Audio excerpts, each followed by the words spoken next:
ഇടിയുടെ പൊടിയുടെ Pooram big boss റിയിലേക്ക് അവർക്കും സ്വാഗതം. അനീഷ് കുഴിക്കുന്ന കുഴിയിൽ വീഴുന്ന ഈയാം പാറ്റുകളാണ് അപ്പാനി ഷെറത്തിനെ പോലുള്ള. ഇവർക്കൊന്നും നേരം വെളുത്തിട്ടില്ല. കൂടുതൽ നിങ്ങൾ ചാനലിലേക്ക് ഷെയർ ചെയ്ത് സബ്സ്ക്രൈബ് ചെയ്യുക.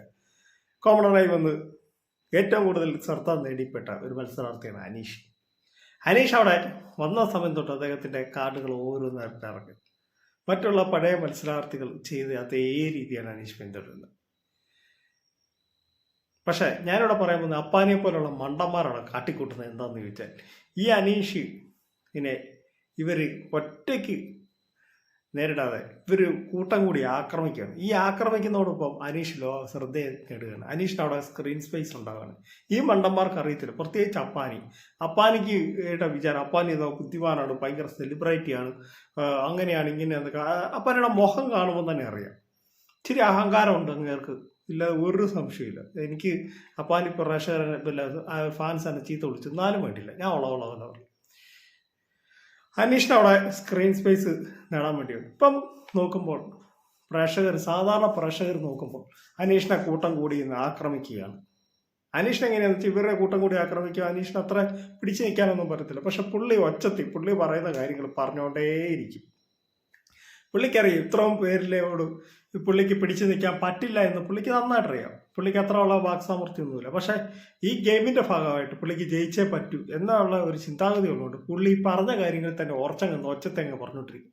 മറ്റുള്ളവർ പറയുന്നതൊന്നും കേൾക്കത്തില്ല. ഈ അപ്പാനെ പോലുള്ള മണ്ടന്മാര് ഈ പുള്ളീനെ ഇത് ചെയ്യുക,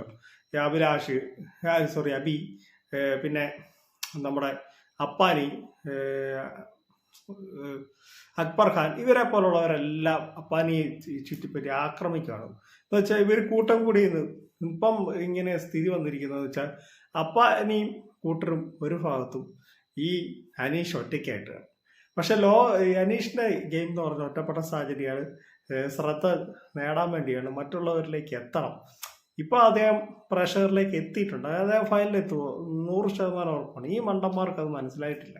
ഇപ്പോഴും നേരം വെളുത്തിട്ടില്ല ബിഗ് ബോസ് ഹൗസിലുള്ള ആളുകൾക്ക്. അനീഷിന്റെ ഗെയിം പ്ലാൻ എന്താണെന്ന് അവർക്ക് മനസ്സിലായത് ഒറ്റ ദിവസം കൊണ്ട് അവർക്ക് മനസ്സിലായാണ്. ഒറ്റപ്പെട്ട സ്ട്രാറ്റജിയാണ്, പഴയ കണ്ടന്റ്, ഇതൊക്കെ അവർക്ക് അറിയാം. പക്ഷെ ഇപ്പോഴും അവർക്ക് നേരം വെളുത്തിട്ട് അനീഷിന്റെ വഴിക്കങ്ങ് വിടുക. അനീഷിനെ മിണ്ടാതെ മൈൻഡ് ചെയ്യാതിരിക്കാൻ കണ്ടോ, അനീഷിന് കണ്ടന്റ് ഇല്ലാതിരിക്കും. അനീഷിനെ കണ്ടന്റ് കിട്ടാതിരിക്കണമെങ്കിൽ ഇവരത് അനീഷിനോട് ഒറ്റ കൂട്ടം കൂടി ആക്രമിക്കാതെ അനീഷിന്റെ വഴിക്കങ്ങ് വിടുക. മനസ്സിലായില്ലേ? ഇവരുടെ വിചാരം അനീഷിനോട് എല്ലാം കൂടെ അങ്ങ് ചെയ്യുമ്പോൾ കണ്ടന്റ് കിട്ടും, അല്ലെങ്കിൽ ഇത് സ്ക്രീൻ സ്പേസ് കിട്ടുമെന്നാണ്. പക്ഷെ അനീഷിനാണ് അത് കിട്ടുന്നത്. ഈ മണ്ടന്മാർക്ക് ഇത്ര നേരമായിട്ട് നേരം എടുത്തിട്ടില്ല. ഉള്ള കാര്യം പറയുക. ഇങ്ങനെ ഉണ്ടോ വെറും മണ്ടന്മാർ? ഈ അപ്പാനിയെ പോലുള്ള വെറും മണ്ടറെന്ന് പറയുള്ളൂ, പോട്ടറെന്നും പറയാം. ഈ അപ്പാനിയൊക്കെ അവിടെ വന്നിരിക്കുന്നത് എന്താ, വെറുതെ ചുമ്മാ എന്തിനോ കിടക്ക് സാമ്പാർ പോലെ കുറെ ദേഷ്യം തീർക്കാൻ, ആരുടെയെങ്കിലും മെക്കെട്ട് കയറി. ഇതെല്ലാം ഇങ്ങനെ ബുദ്ധിപൂർവ്വം അങ്ങേർക്ക് കളിക്കാൻ അറിയത്തില്ല.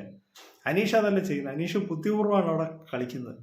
മറ്റുള്ള മത്സരാർത്ഥികളൊക്കെ വ്യത്യസ്തമായിട്ടാണ് അനീഷ് അവിടെ ഇത് ചെയ്യുന്നത്. അത് ലാലട്ട പറയുകയും ചെയ്തു. അനീഷിന്റെ ഗെയിം പ്ലാനെ അദ്ദേഹം ഇതായിട്ട് എടുത്തു പറയുകയും ചെയ്തു. മറ്റുള്ളവർക്ക് അത് മനസ്സിലാക്കി കൊടുക്കാനല്ല ലാലട്ടൻ അത് പറഞ്ഞത്. പക്ഷെ ഇപ്പോഴും അവിടെ നേരം വെളുത്തിട്ടില്ല ഒരെണ്ണത്തിനും.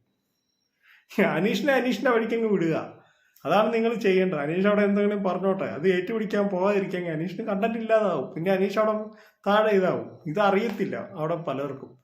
അനീഷിനെ ചുറ്റിപ്പറ്റി ആണ് അവിടെ ഇത് ചെയ്യുന്നത്. അനീഷ് എന്തായാലും പറയാൻ നോക്കിയിരിക്കുകയാണ് അപ്പാനിയും കൂട്ടി. അപ്പാനി വെറും മണ്ടറാണ്. അപ്പൊ എന്റെ കൊച്ചു വീഡിയോ അവസാനിക്കുന്നത്. ഇഷ്ടമെങ്കിൽ വീഡിയോയിലേക്ക് ഷെയർ ചെയ്ത് ചാനൽ സബ്സ്ക്രൈബ്.